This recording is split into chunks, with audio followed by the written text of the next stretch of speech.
we're going to get started.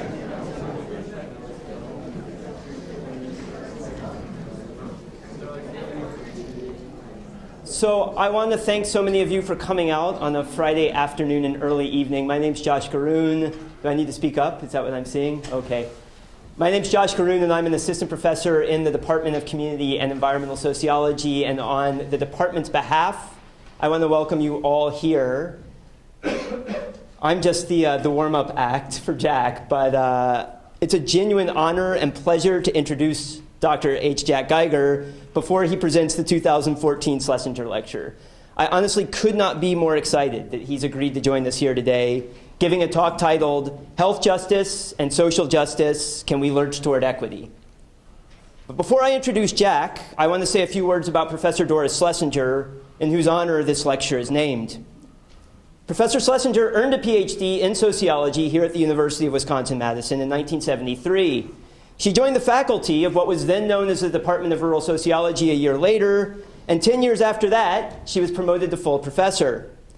In 1987, the department chose her to serve as its chair, a position no other woman had filled in any Department of Rural Sociology in the country up until that point. Throughout her life, Professor Slesinger was a passionate advocate for migrant workers' rights and women's health issues. Her research and outreach activities concern the health and well-being of minorities, including African Americans and Native Americans, migrant farm workers, women, and the rural poor. She retired in 1998, but remained engaged in university affairs until her passing in 2006. I'd like to share what Professor Leanne Tigas, then chair of the Department of Rural Sociology, said about Professor Slesinger later that same year, as Leanne's words are far more eloquent than anything I could hazard to say. Leanne said, Doris was in the generation of women professors who were always breaking new ground.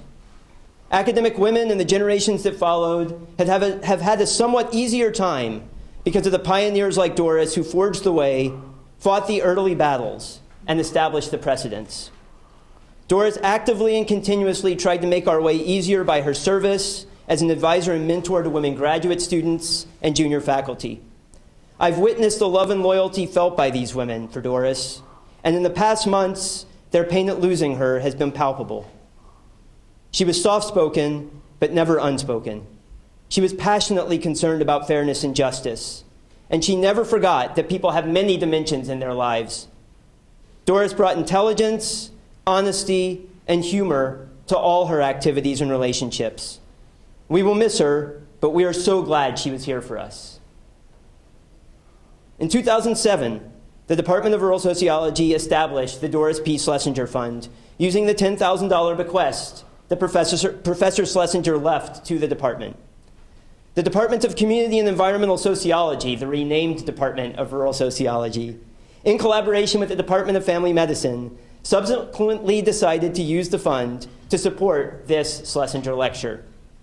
It's an annual event that honors Professor Slesinger's legacy of research in health and social justice and stimulates campus-wide discussion of the principles of community engagement that are enshrined in the Wisconsin idea. And in that vein, it is impossible to imagine a more appropriate presenter of the Slesinger Lecture than Jack Geiger. Jack is, quite honestly, a living legend. There's a biography in your programs that I highly encourage you to read. They touch on the high points. I'm going to touch on the highest of the high points. I'll start with what many, perhaps all of you already know. Jack is the Arthur C. Logan Professor Emeritus of Community Medicine at the City University of New York Medical School, having previously served on the faculty at the medical schools at Tufts, SUNY Stony Brook, and Harvard.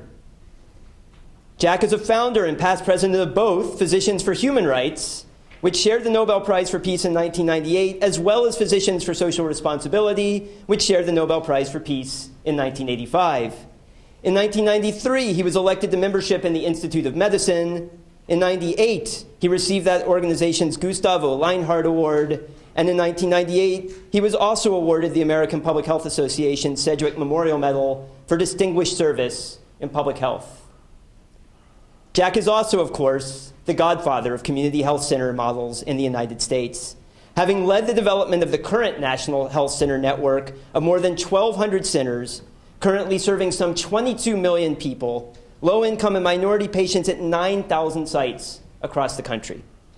From 1965 through 1971, Jack himself directed the first urban and rural health centers in the United States at Columbia Point, Boston, and Mound Bayou, Mississippi. His work in those centers was heavily influenced by his time in South Africa, working with Sidney and Emily Kark, and throughout his career, he has continued that legacy of international service, advocacy, and activism, stretching from Bosnia to Iraq and Kurdistan to West Bank and the Gaza Strip. What many of you may not know, however, is that well before Jack set foot in South Africa, he was heavily influenced by civil rights activist, actor, jockey, boxer, and musician, Canada Lee. Now, I urge my students, some of whom are here, not to use Wikipedia as a source. But in this case, I can't resist reading you a couple passages from the section from Canada Lee's Wikipedia page that mention Jack. Canada Lee and Jack met in 1940 when Geiger, a 14-year-old middle-class Jewish runaway, was backstage at the Broadway production of Native Son. Lee agreed to take Geiger in when he showed up at his door in Harlem asking for a place to stay. Geiger stayed with Lee for over a year with the consent of Geiger's parents, and Lee took on the role of surrogate father. During his time with Lee, Geiger was introduced to people like Langston Hughes, Billy Strayhorn, Richard Wright, and Adam Clayton Powell. After many years of varied experiences and an ongoing friendship with Lee, Geiger eventually became a journalist and then a doctor. Geiger would go on to become active in civil rights, to become the founder of Physicians for Social Responsibility, then Physicians for Human Rights, establishing community health centers in Mississippi and South Africa. Geiger says he never would have moved so deeply in these worlds so quickly if not for his experiences and friendship with Canada Lee.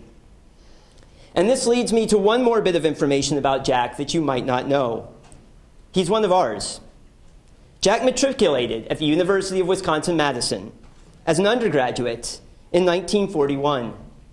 At the age of 16, he helped establish the local chapter of the Committee on Racial Equality here in Madison. He did indeed study journalism here for a while at first, and by 1943, he was the editor of the Daily Cardinal and was responsible for investigative pieces there on discrimination in university housing. I've only been here at UW-Madison for about 8 months, but if I've learned one thing, it's this: once a Badger, always a Badger. Jack, your amazing journeys in life have taken you many, many places. Now I'd ask the folks here to join me in giving Dr. Jack Geiger a rousing welcome back to the University of Wisconsin-Madison. Thank you. So I need to turn this on. I think it's on already.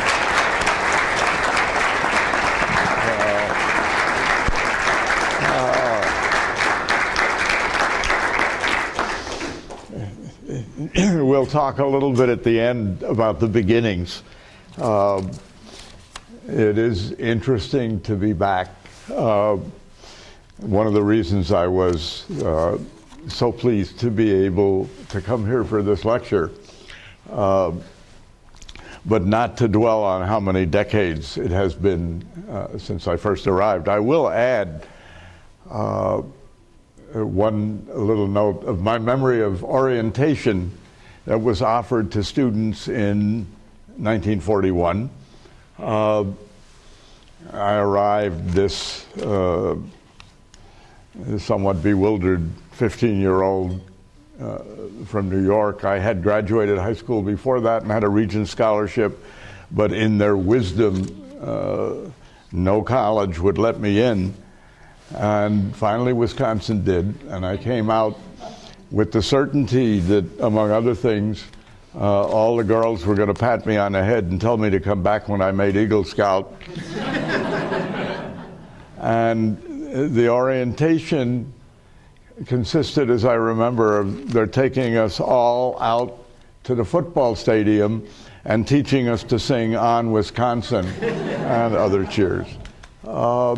But other things, as you've been told, and as I will mention a bit at the end, also began for me here.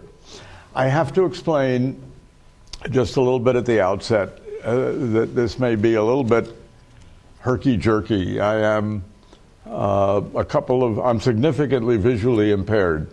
And I printed out a text for this talk, despite the fact that I don't like to drone some manuscript at an audience that has to hear the droning. And I used big fonts, and 2 days ago, my eyesight deteriorated significantly further. It now depends on just one eye, and that I couldn't really read the text, even though it was big. So I made an outline in print, and I am going to wing it, but that requires my, from time to time, picking this set of sheets up and reading the handwritten, scrawled outline that I wrote. So it may look a little bit interrupted. A few months ago, I was giving a talk at a conference, celebration really, of all of the 50 or so community health centers in New York State. And there was a platform and a podium and 4 steps up to it. And of course, I fell down on the steps on my way up and got to the podium and said, well, my eyesight may have gone south, but my vision of why we are all here and what we're all engaged in has remained intact. And I'm going to try in this talk to hang on to that vision.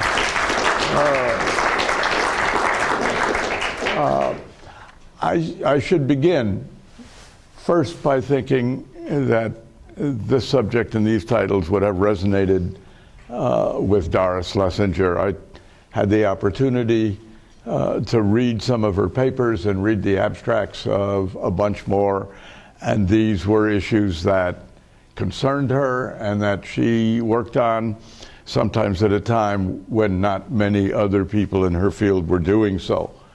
But I'm going to talk about health justice and social justice, and the subtitle is, Can We Lurch Toward Equity?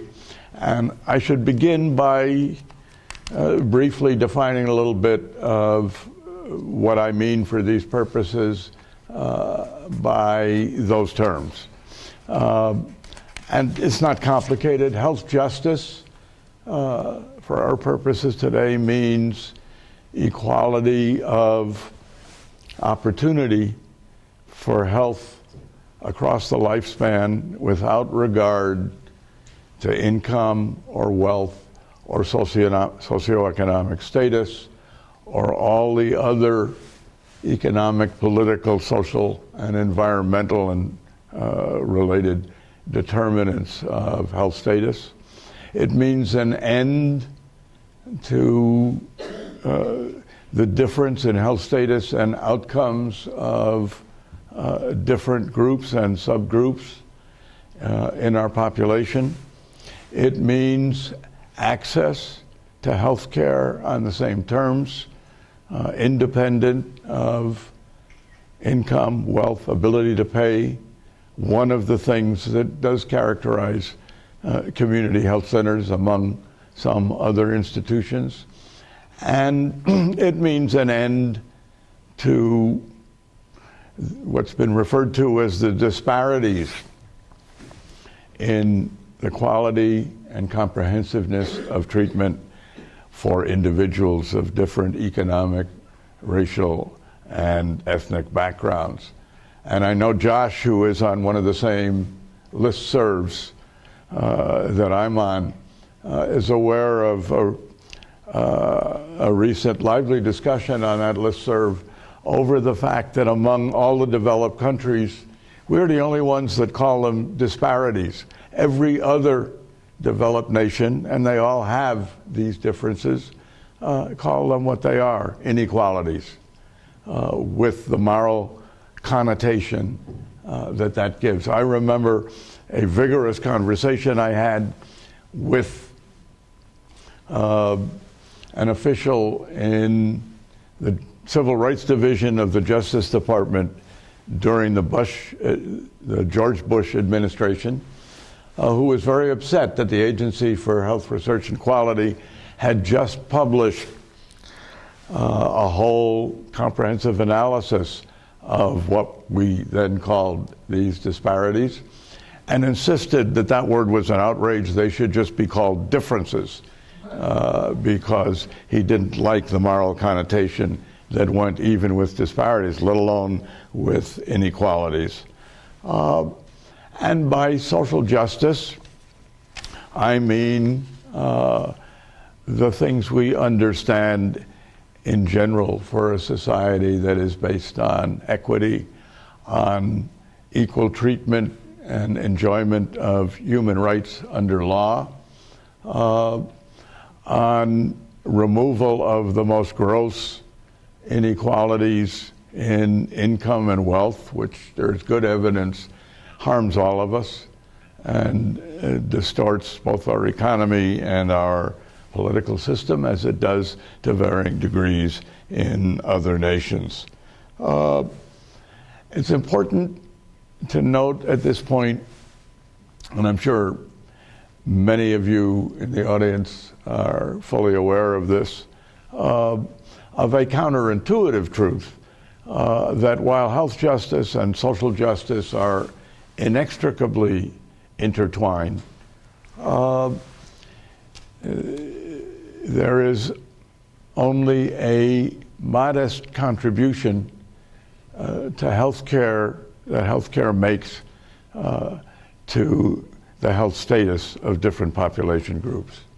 There is a persistent public belief that that health status and our general national health depend more than anything else on the healthcare system and its availability.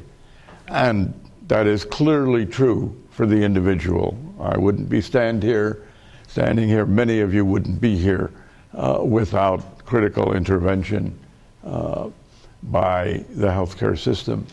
But that, depending on the estimate, only accounts for maybe somewhere between 15 and 30% of population health status, which is so further determined not just by genetics, not just by behavioral choices and culture, but by all of what have come to be called the social determinants of health, which also operate at every socioeconomic gradation.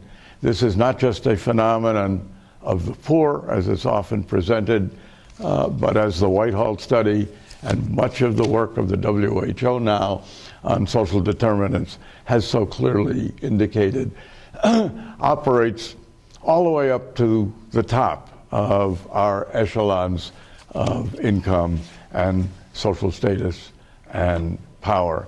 The people at the very top live longer and have less disease burden than the people just a notch lower.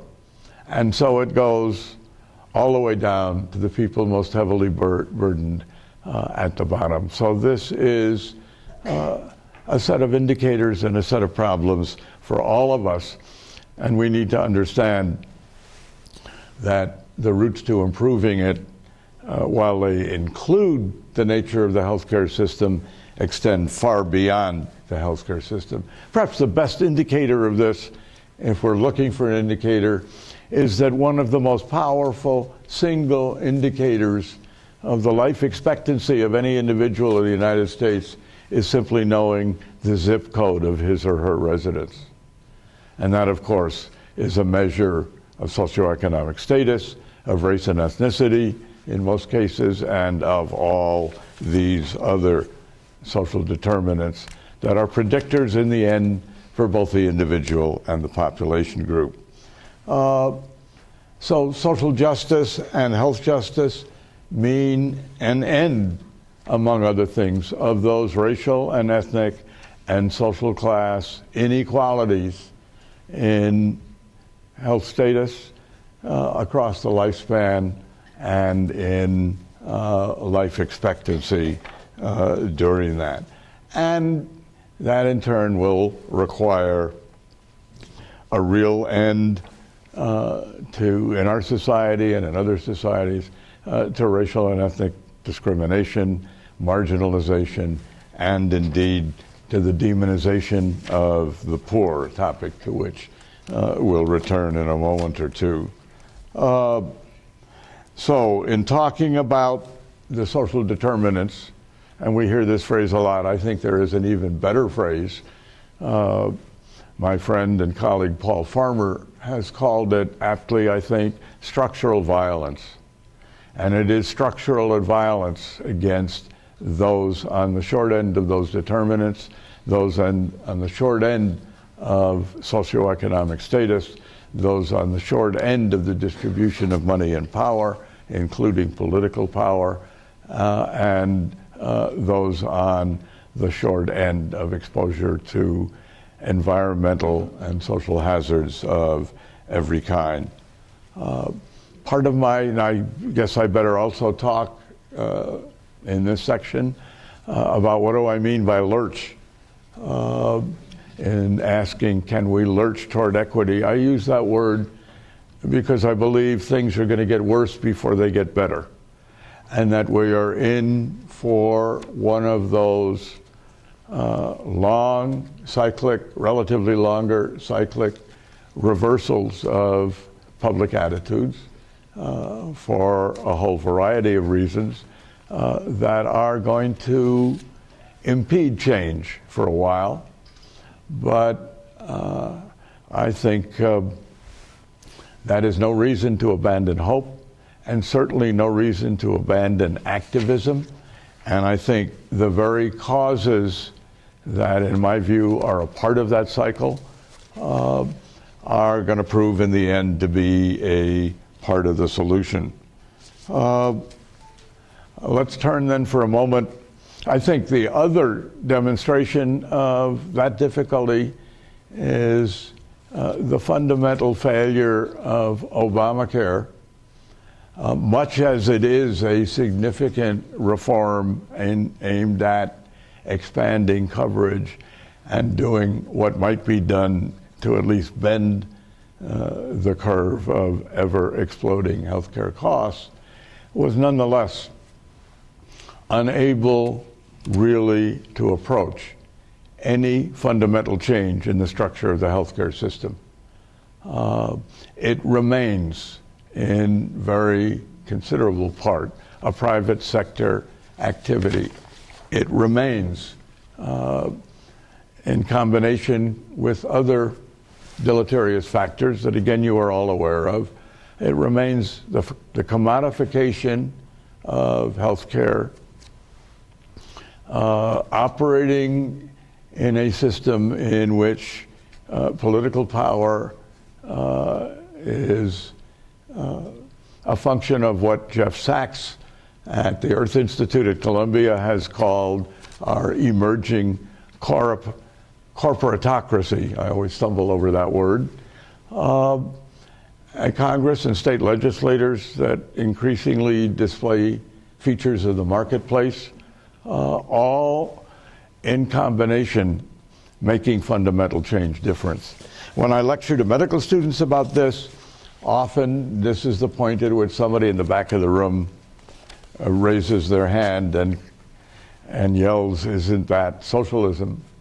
And there are two kinds of answers. Since I teach for years now at an interesting medical school in New York City where a majority of the kids are low income and minority and still living at home.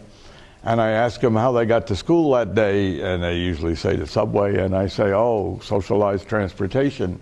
And but the other part is to point out that we are not necessarily talking only about nationalized programs of health care, the United Kingdom, Canada, other examples, that there are less frequently discussed very good examples in the Netherlands, Switzerland, Austria, some other developed countries of mixed systems. And when I go on to explain some of them, in the Netherlands, for example, an integral part of this mixed public-private system are private sector insurance companies, health insurance companies, which compete on service, but by law are nonprofit and heavily regulated to make sure that is the case. And the responsive students make clear that in the American context, the idea of a not-for-profit private health insurance company is the mother of all oxymorons.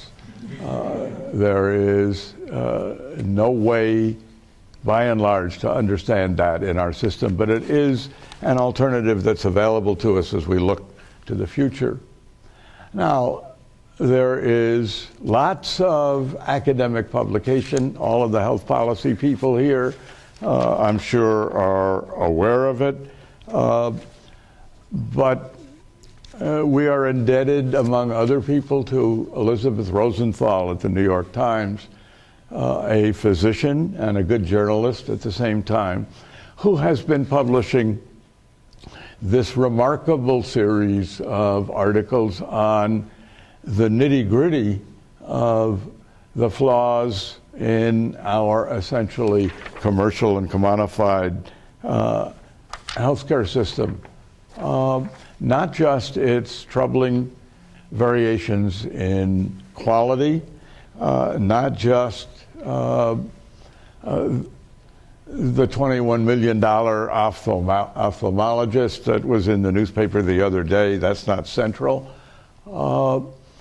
But things that, by and large, don't appear in this kind of fine detail in the academic literature. We are flawed in our healthcare system because it is so outrageously expensive. And you know, we spend $2.6 trillion a year on healthcare. No other developed nation comes close. It's 1/6 of our gross domestic product and climbing every year. The quality, as I've mentioned, is variable. But those costs are unsustainable over any significant future period. You have all heard, I'm sure, of Elizabeth Rosenthal's story of the prudent man somewhere in the Midwest, as I remember, who needed a hip replacement, and being prudent did his research and called around and found that the estimated prices at the places he talked to for a hip replacement, I think it was hip, not knee, but I won't swear to it, for a hip replacement ranged close to $150,000. Some were as low as around $125,000. And he had nothing nearly adequate to cover that, insurance or otherwise, and looked abroad and discovered that in Belgium he could get the same operation by a highly competent surgeon and a top-of-the-line implant for $14,000, which included round-trip airfare. And there is example after example of the same kind of phenomenon, and it has given rise indeed to a whole other industry, as you know, called medical tourism, of people going to well-trained surgeons and some specialists for procedures in India or elsewhere in what used to be the developing world. And those costs, as I say, are continuing to grow. I expect them to grow beyond Medicare. We know, again, about the nitty-gritty from Elizabeth Rosenthal's discussion of hospital charges, specific hospital charges. I didn't fully understand, since I work mostly in ambulatory care organizations, that all contemporary hospitals now have their own charge lists, what they charge for everything. And Dr. Rosenthal reported, as you may know, on this hospital in California, whose charges included, for example, $140 for an intravenous bag that at most cost the hospital about $2, or $4 for a single Tylenol pill, which cost the hospital pennies. And the list went up and down the entire span of procedures, even before we got to professional charges. Now, the insurance companies didn't want to pay those outrageous charges, so the process works by a second stage of haggling, in which the insurance companies and the hospitals haggle over what will finally be settled on. And it's not $140, but it's a lot at the end nonetheless. And that's how the bill is settled. That's an insane way to organize a rational healthcare economic process. And it's one of the flaws, the expensive flaws, that we have to live with. So do we have to live with the fact on the professional side, and again, Elizabeth Rosenthal, one of many who have looked into this, and many of you in medicine and public health know of it. She reported the median income of dermatologists in the United States is $540,000 a year. Half make more than that. I don't have anything against dermatologists. There are ophthalmology, interventional radiology, surgical subspecialties that earn even considerably more. But they in turn relate not only to the structure of reimbursement rates and procedure-based reimbursement rates, but to the fact that the average debt of graduating medical students is now approaching, and in many individual cases exceeding, $250,000. Just at the stage when people are looking forward over 4, 8, 11 or more years of overall education and training to beginning a life.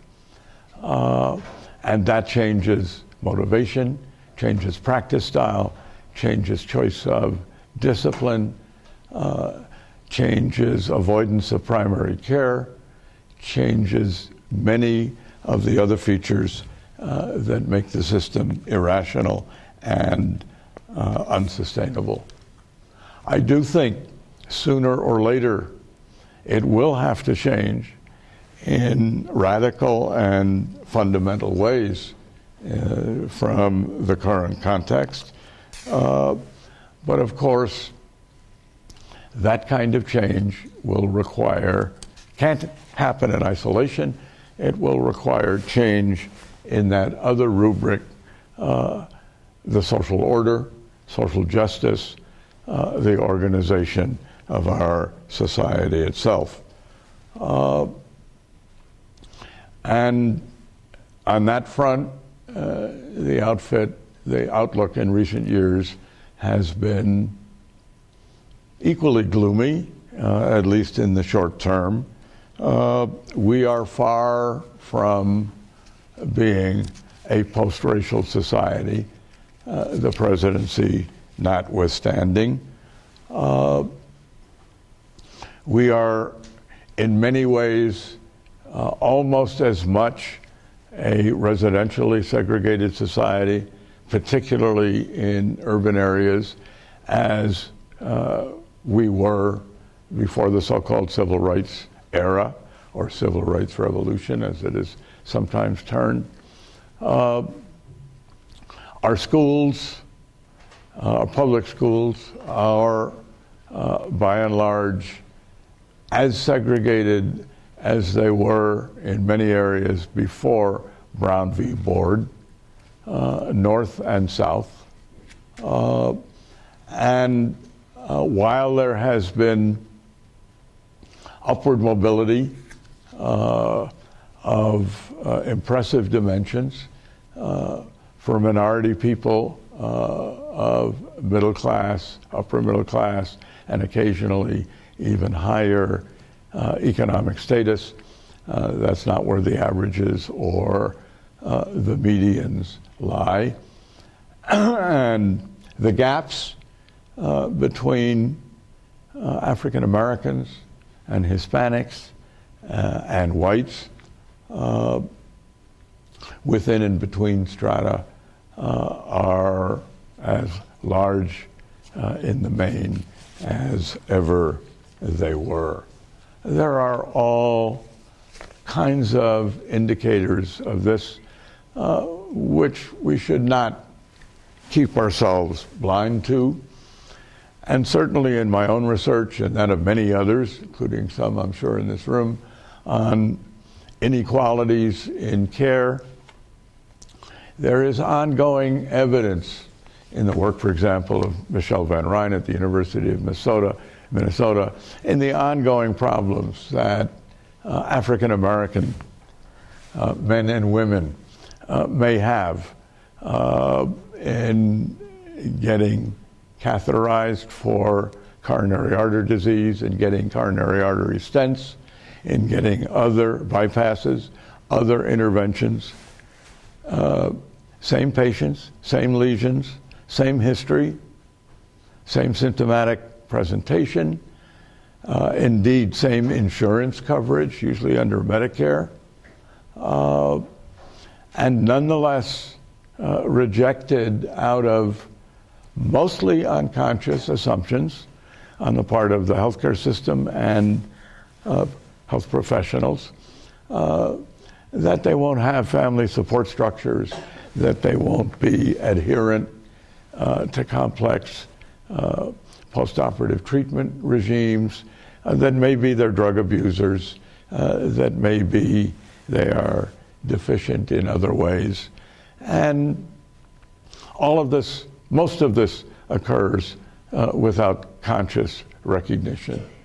At the other end, I read the other day of a trivial study on the trivial end of this dimension, but a significant indicator of how pervasive race seeps into, and ethnicity seep into such aspects, so many aspects of our national life, as when I began first 7 decades ago to deal with some of those issues. As some of you who follow sports know, there are now emerging instant replays for baseball, but the umpires are still the only people, and no replay for calling balls or strikes. So some enterprising set of researchers, however, there is technology, you can sometimes see it on your TV screens, for knowing exactly whether a pitch is in the strike zone or is a ball. And these researchers examined hundreds and hundreds of thousands of pitches to determine the frequency with which an umpire called a pitch that was in fact a strike, a ball, or called a pitch that was a ball, in fact, a strike, and looked at a whole set of variables, one of which was the finding that the umpires were collectively 14% likelier to call a real strike a ball if the pitcher was African American rather than when the pitcher was Caucasian. It's not going to change anybody's health status, but it is a kind of indicator of the unconscious biases that are a part of our daily life. I think in all of this, we have been dealing with 2 long, unresolved confrontations in American life and American society. The first of these is America's long, enduring confrontation with poverty. And for those who haven't had a look at it yet, I can commend without reservation the updated, just recently published book by Michael Katz at the University of Pennsylvania called The Undeserving Poor, and that subtitle, America's Long Enduring Confrontation with Poverty, about our long history of cyclic swings between the demonization of the poor as lazy, shiftless bums who are responsible for their own difficulties, or as the targets of what Paul Farmer has called structural violence that need to be corrected by other kinds of legislative and social action, the creation of safety nets, the creation of equity. That's the first of these two long, enduring confrontations. And Lord knows we are having plenty of current evidence of the demonization of the poor these days. I am aware that we are in the state of Wisconsin, that Paul Ryan and Scott Walker, among other folks, live here. I am aware of extremes that we have heard in the past, like the manufacture of spurious attacks on school lunches, made up versions of a story that, school lunches are too bad because I would prefer to have mother make lunch and show that she loves me.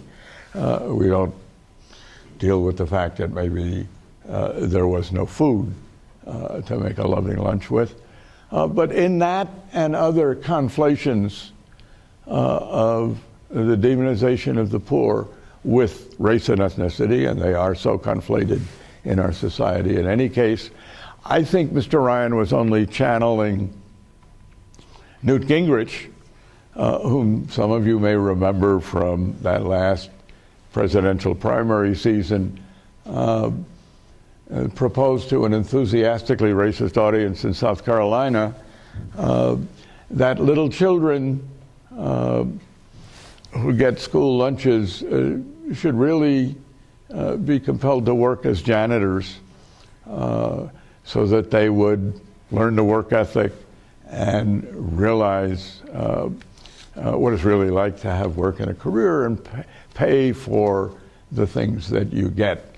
And I thought at the time that this was an aberration. It reminded me of what was described in another nation at another time in apartheid South Africa as Bantu education.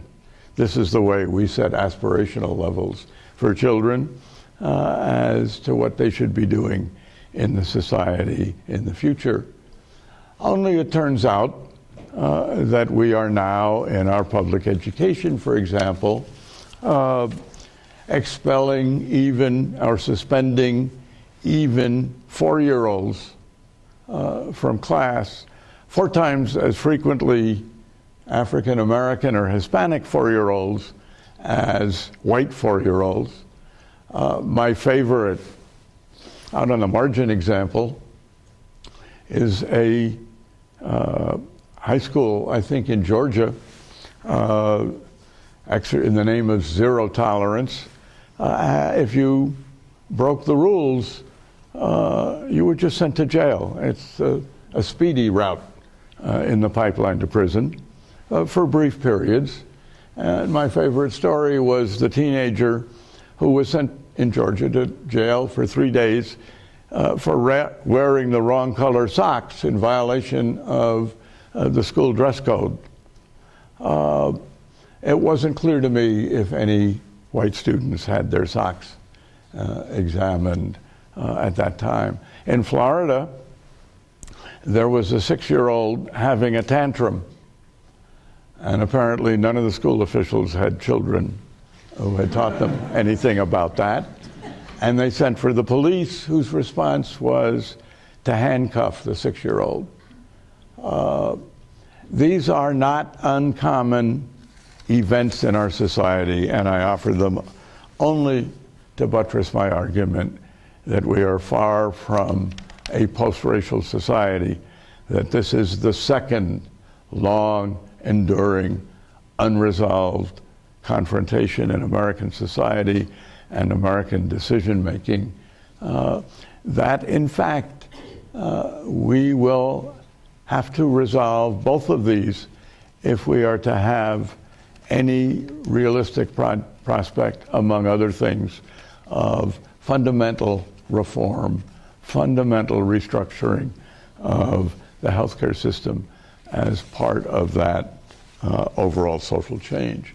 Yes, we have accomplished that in a way for parts of the system, relatively marginal parts, but community health centers and public hospitals, which have existed for a long time, community health centers are a part of that.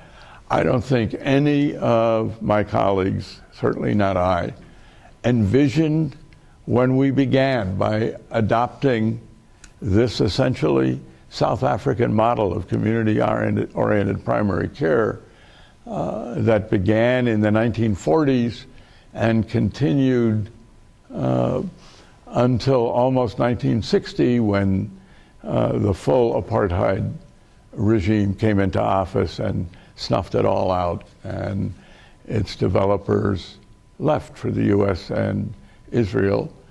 I don't think in the beginning we had any sense that this would grow to a network of, as Josh has mentioned, 1,200 community health centers at 9,000 sites, providing care, primary care and dental care, and to some extent substance abuse and mental health care, and a whole host of ancillary services, transportation, pharmacy, lab, social work, and the like, to 22 million people.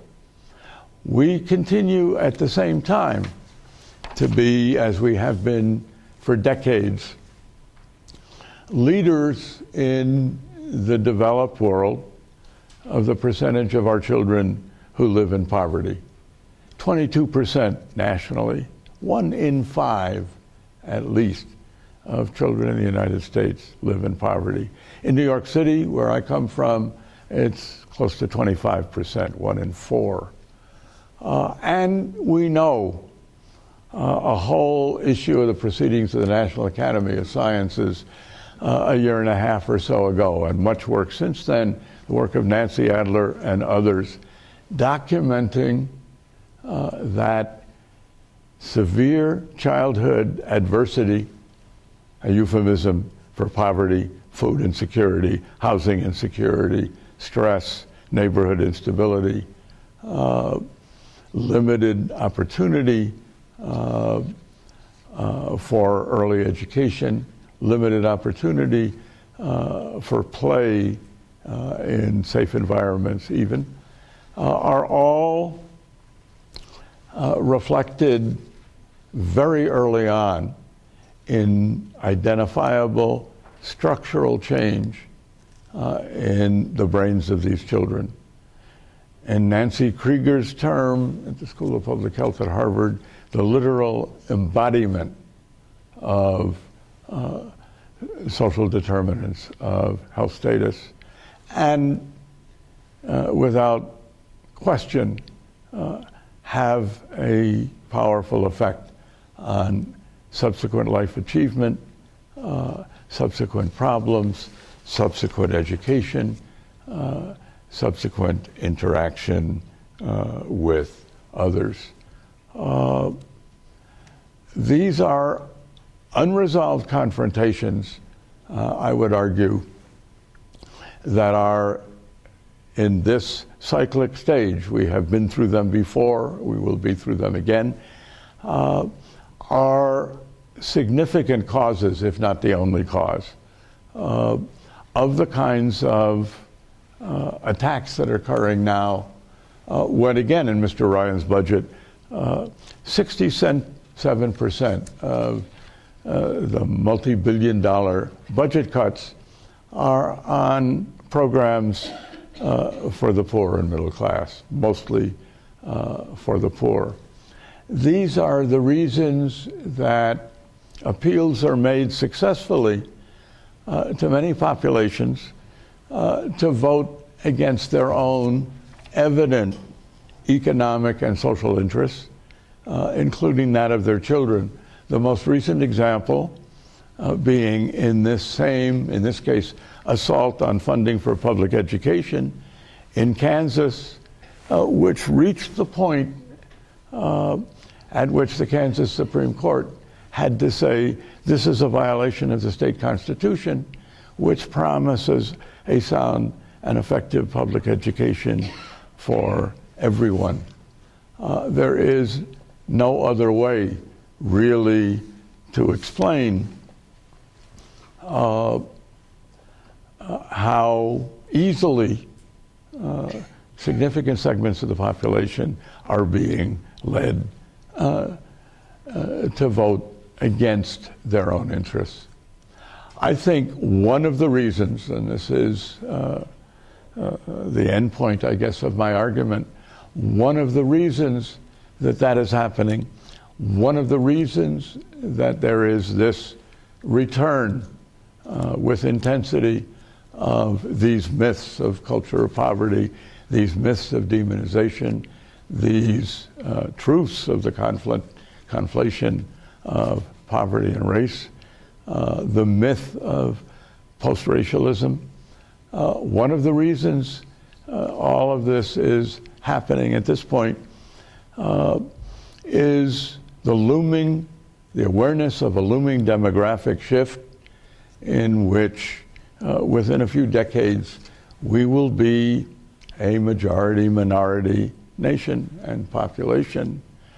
And attendant on that is a variety of fears, not just all of the voter suppression and gerrymandering and the other things going on now that are attributed simply to political partisanship.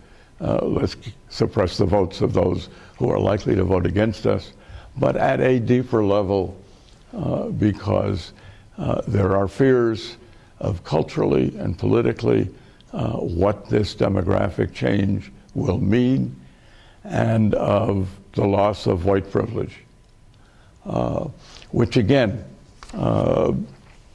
as in that little example of who calls balls and strikes and how they do it, is some measure of the pervasiveness of that invisible tenet still of our society. Now let me turn at the end. I want to repeat what I did say, however. I think demographics will prevail over time. There's no guarantee of that, but I think it means for those demographic groups and for most of the rest of us who hold a different multiracial social goal for our society, and a goal above all of the things of equity in the dimensions that I've described. The call is for continuing activism, continuing commitment, and not merely depending on some demographic revolution in the future, but on what can be built together. I'd like to end very briefly, in part because I think anything after 5 o'clock on a Friday afternoon in a medical school auditorium, which this is in itself a violation of human rights. Let me close then, hope there's a little time for dialogue, questions, and argument. Let me close with a personal reflection. As Josh has made clear, this is where, in many ways, it all began for me. These were my first involvements in civil rights action. The very first one, early in 1942, was when Bayard Rustin, the deputy to A. Philip Randolph at the Union of Pullman Porters, called on me to take part in the organization of the first March on Washington. There were 2 previous ones, almost nobody knows about them anymore. Threatened March on Washington over the common emerging practice in all of these new defense plants several months after Pearl Harbor that were effectively hanging out signs saying whites only for defense plant employment. And the threat of an organized march in protest on Washington when we were supposed to be engaged in a conflict with the proponents of Aryan white supremacy was so great that almost immediately Franklin Delano Roosevelt signed an executive order explicitly prohibiting racial discrimination in defense employment. My part of it was pretty limited. I just went out and really froze my rear end in February picketing the Raytheon factory somewhere on the outside of Madison in support of this move. I went on, as you've heard, in the Daily Cardinal, discovering that there was a phenomenon called university-approved off-campus housing, in which, while on the university-approved list, almost everybody, and I called them all, seemed to be free to exclude African Americans, Asians, and Jews. And the campaign in the Daily Cardinal indeed was to either end this practice or end university approval. It was my first, not quite my only, first chance to tell off a university president directly. The president was somebody named Dykstra back then, and in a phone conversation on this in which he was resisting doing any of this, I suggested that we might write an article in the Cardinal indicating that the university had borrowed its criteria directly from Berlin, and that motivated him to change. A little later, we started one of the early chapters of the Congress of Racial Equality, the ideological granddaddy of the Student Nonviolent Coordinating Committee and other groups that labored over decades before Freedom Summer to bring about change nationally and elsewhere. I left here in 1943, my years from 15 going on 16 through early 18 to join the Merchant Marine because it was the only branch of anything military or connected with the military that wasn't racially segregated in World War II. And I sailed for some years on the only ship in the Merchant Marine that had an integrated crew of officers and a black captain, a black master, Hugh Mulzac. The National Maritime Union strike had ended racial discrimination, segregation in the deckhands and the engine crew and all the rest, but not officers. And so I was fortunate to be on that ship, which was named without apparent irony the SS Booker T. Washington.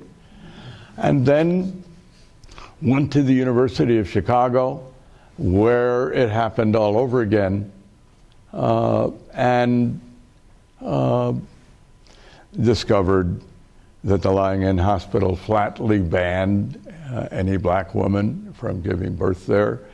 Billings and the other hospitals had elaborate systems for turning people away and lying to them and sending them to Providence, the black hospital on the south side. And the medical school hadn't admitted minorities in 10 years, and here came another long 2 to 3 year campaign, ultimately successful in part. But you know, at Chicago, I was a pre-med student in effect, and half-heartedly burned out at the end of this time. I applied to 4 medical schools and got a call from the activist dean at Howard Medical School,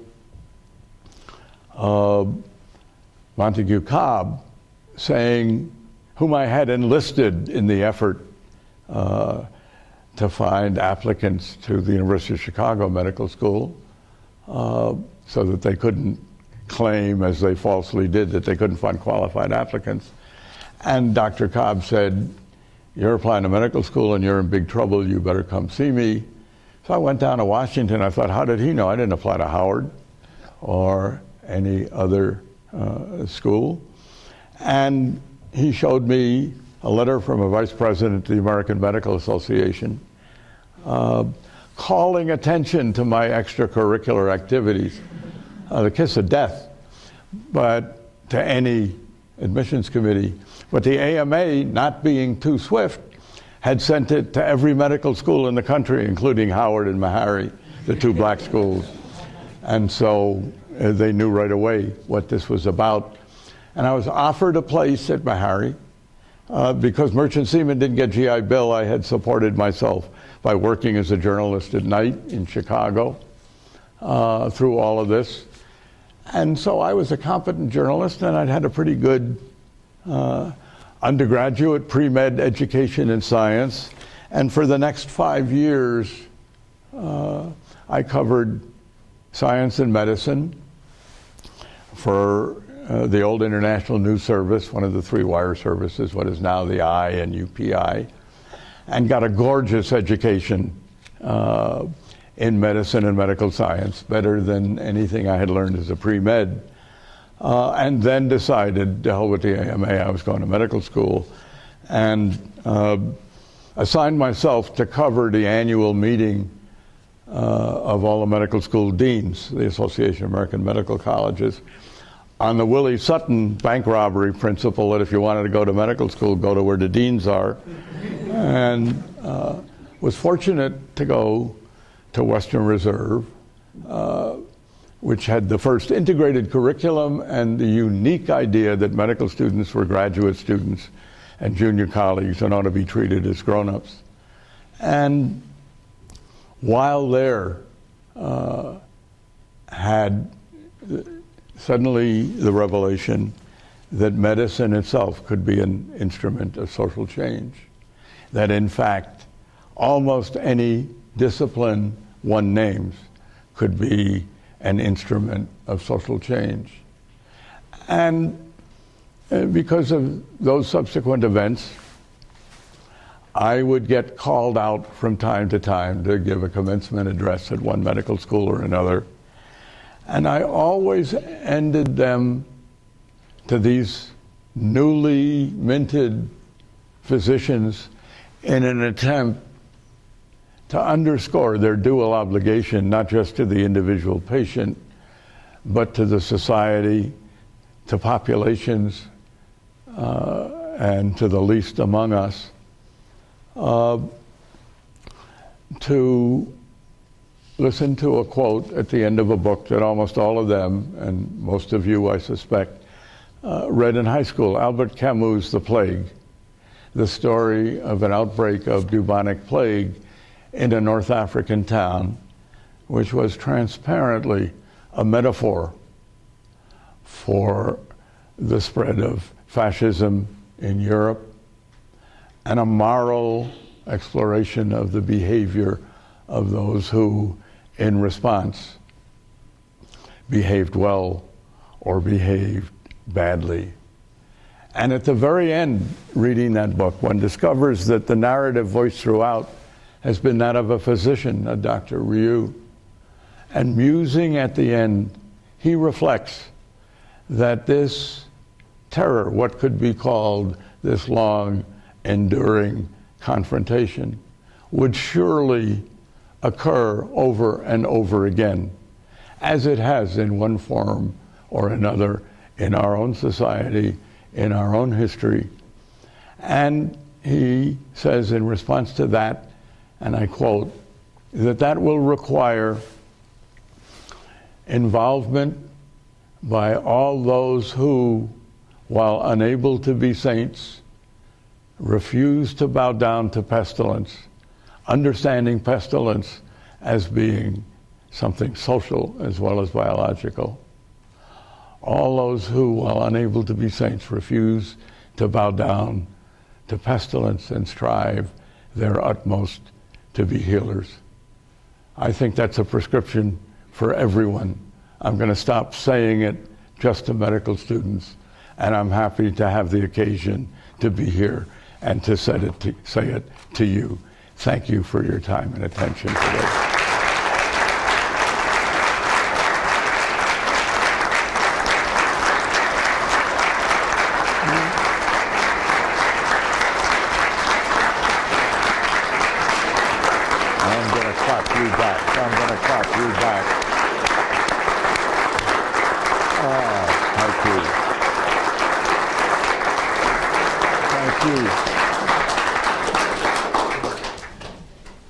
So we have about 15 minutes for question and answer. Oh, great. And then there is a reception to which you are all more than welcome out there where Pediatrics was having its research day. We're rolling the bar right over into the reception for Jack. So there'll be a bar and some finger foods out there, but we've got 15 minutes till that's all set up. So I expect those will be amply filled by questions and answers. I've got a mic. It doesn't actually amplify your voice. It only picks your voice up for the live stream that's going on right now on YouTube. So you will have to speak up. And we'll start back here. If you could give your name and anything else about yourself that Jack might find useful. My name is Aryeh Karmi from the Jewish Defense League. Today we commemorate the 71st anniversary of the Warsaw Ghetto Rebellion, where Jews bravely fought against the Germans in Warsaw. You were editor in 1943 of the Daily Cardinal. Why did you not call for a demonstration to march in the Federal Building right here in Madison? Imagine what a difference that would have made if students from the University of Wisconsin would have demonstrated to push Roosevelt to help the Jews fighting in the Warsaw Ghetto Rebellion. You know, my memory of 1943 was that, number one, we knew little, if nothing yet, we did know about Kristallnacht and all what went with it and what it symbolized. We knew little or nothing about the concentration camps. We knew little or nothing about the Warsaw Uprising. That kind of ignorance is no excuse for what you're saying. And there were, I suspect, other campuses that responded more specifically and better than that.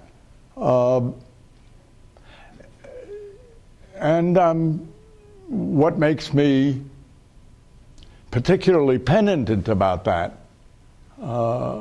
ignorance and omission is the memory of a somewhat different story about how I learned not to stereotype. My parents came here from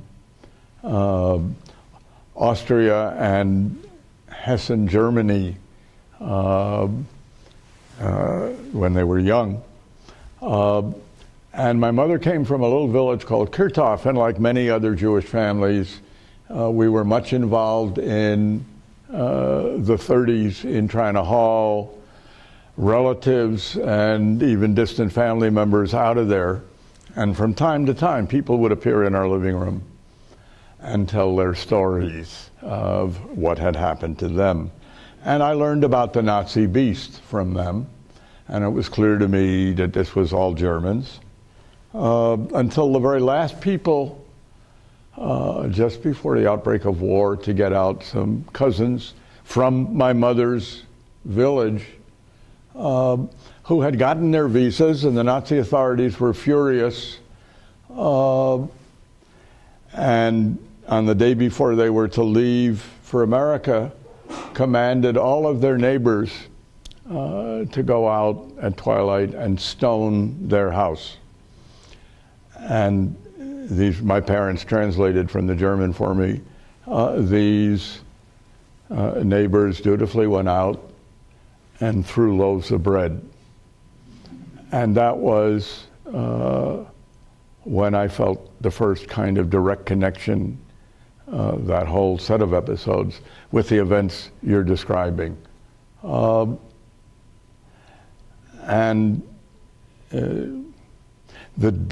the difficulty in saying we didn't know, of course, is that's what everybody said, including the Germans who lived on the edges of the concentration camps and their successors in every instance of oppression since then. It's not the first gap, and it won't be the last gap that we find in the face of the grossest kinds of human rights violations. Anybody else want to ask me something tough?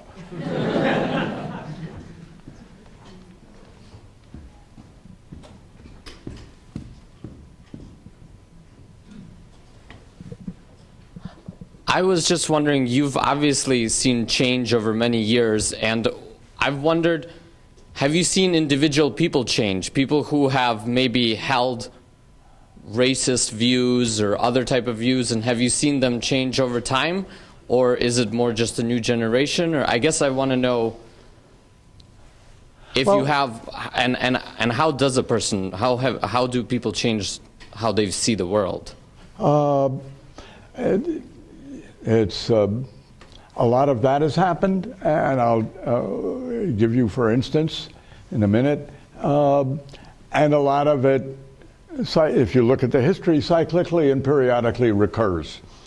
Sometimes in the same person, sometimes over some generations. Of course, changes happened. Indeed, after I had spent my first couple of years in Mississippi, it seemed to me clear that if Nixon hadn't invented and pursued the Southern strategy, progress would have been faster in the South than in the North on changes in racial attitudes. There is an old, long-standing black aphorism that in the South, they didn't care how close you got as long as you didn't get too high, and in the North, they didn't care how high you got as long as you didn't get too close. And Southerners had a much wider history and variety of interactions across racial lines, good and bad, than did people in the North, and that augured well until they were invited by Presidents Nixon, Ford, and those thereafter to reinvent the Civil War. And yes, people have changed, partly simply for political reasons with the Voting Rights Act, partly with the discovery that the sky didn't fall down, part of which is to say that economic power remained primarily in the hands of others outside these minority groups. And in corresponding ways on the parts of minority folks themselves. One of the least studied sociological, political phenomena of change are the extent to which any attempt at real empowerment of the poor on a local level within minority communities was perceived as a threat and a threatened loss of control by middle-class members of those minority communities. Our biggest struggles in Mississippi were not with the white power structure, but rather with the existing black middle class, the teachers, the preachers, the direct or indirect government agents who saw loss of control, loss of status, loss of lots of things, if one were, in fact, to empower the poor. There is, when we last had the groundbreaking for what is going to be a big new health center facility at our health center in the Delta, the Mississippi Delta. They had a groundbreaking. We were all out there shoveling dirt. I looked up, and who was standing next to me shoveling dirt? the junior United States Senator from Mississippi, Roger Wicker. If somebody had told me that in 1965 that would happen, I would have wondered what drug they were on. And it seemed in the course of that day, not political pandering, but genuine. We probably disagree on every other issue, but he thinks community health centers are a good and important and useful thing, independent of race, although he knows that mostly, but not entirely, in Mississippi, their clientele is black. So it's a mixed picture. But I continue to believe that on an interpersonal level, if we can assuage these other fears, and there is room for progress despite these fears in the South. And you know, people only have to look to South Africa with a 75% black majority, but aside from the development of an African middle class, most of the poor people are still stuck behind, and most of the economic power remains right where it was before, even while we have token Africans on the corporate boards. And that's likely to be paralleled here for some time to come.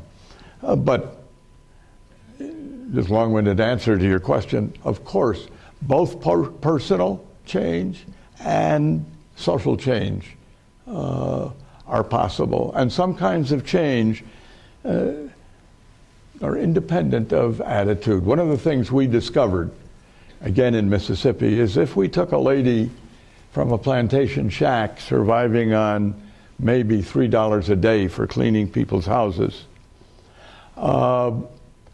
and trained her to be a nurse aide and maybe on a path to be an LPN, and gave her a job at the health center that had a steady and in fact remarkably good income, since we were required to pay federal minimum wage, so that she might be making almost as much as a black high school science teacher, that what we did was double the chance that her kids were going to go to college, because people invested in two things: a modest home and the education of their kids.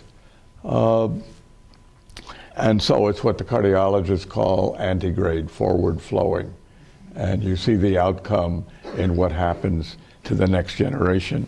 And maybe the telling outcome, in answer to your question, of change is that there are now, we lost count, but somewhere between 125 and 150 African Americans from Bolivar County who are now in the health professions at some level, from physician to dentist to pharmacist to social worker.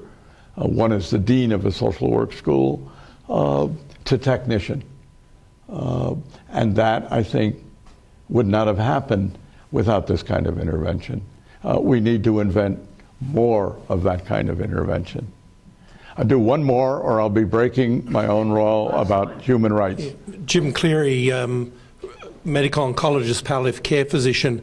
You talked about Paul Farmer, you just talked about South Africa. What advice would you have about schools of health, medical schools, in addressing the global injustice for healthcare? And the global injustice, not just the injustice globally in this country, but the injustice around the globe. The person who taught me a lot about this and how to respond in terms of schools of public health is our community organizer in Mississippi, John Hatch.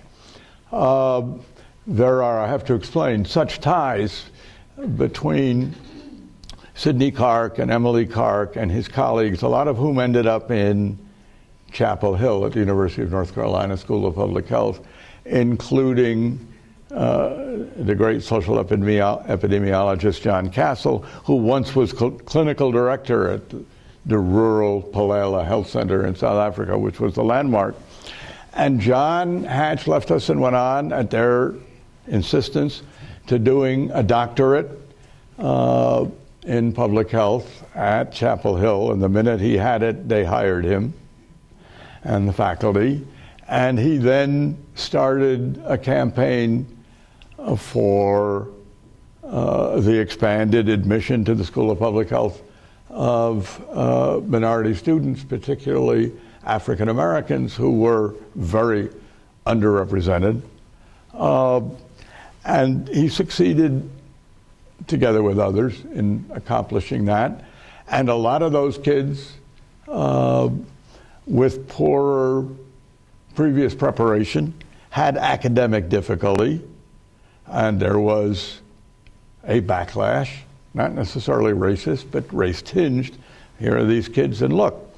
And so John Hatch, being John Hatch, then campaigned that there was a need for a school of public health at a state university to serve all its citizens, including whites from the Appalachian part of North Carolina. And he won that battle, and the School of Public Health admitted a considerable number of poorer whites from the mountains. And they too had academic difficulty for the same reason, but it was no longer racially identifiable. And people got used to the idea that you could expand and you had a responsibility to meet these problems. In more direct response to your question, there is a remarkable speech by Donald Berwick, a commencement speech, far more eloquent than anything I've ever said or written, called In Memory of Isaac, about one of his patients, printed in JAMA about 3 years ago. He was the interim head, you may remember, of Medicare, who never could get confirmed by the Congress, and is now running for governor of Massachusetts.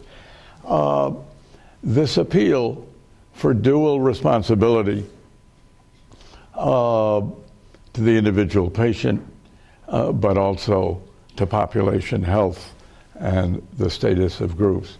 Well, I think that applies in both directions to global health. I am a fortunate product of things that I learned and that were developed in the undeveloped part of a developed country in South Africa. There's a recently published Rutgers University Press book called Comrades in Health about the international flow of ideas and concepts and actions in health and public health. So I think our responsibility in this area is dual. Yes, global health initiatives for all of those developing parts of the world and some of the developed ones that need it as we do, but for us as well. When I first came to Mississippi, I had prepared for a career in international health based on my time in South Africa, and decided once I got there, realized that I didn't need to go to Africa or Latin America or Southeast Asia because we had it all here, not at the same absolute but relative level. But human rights work brought me back to some of those other very places that needed help, and they were always the same kinds of problems.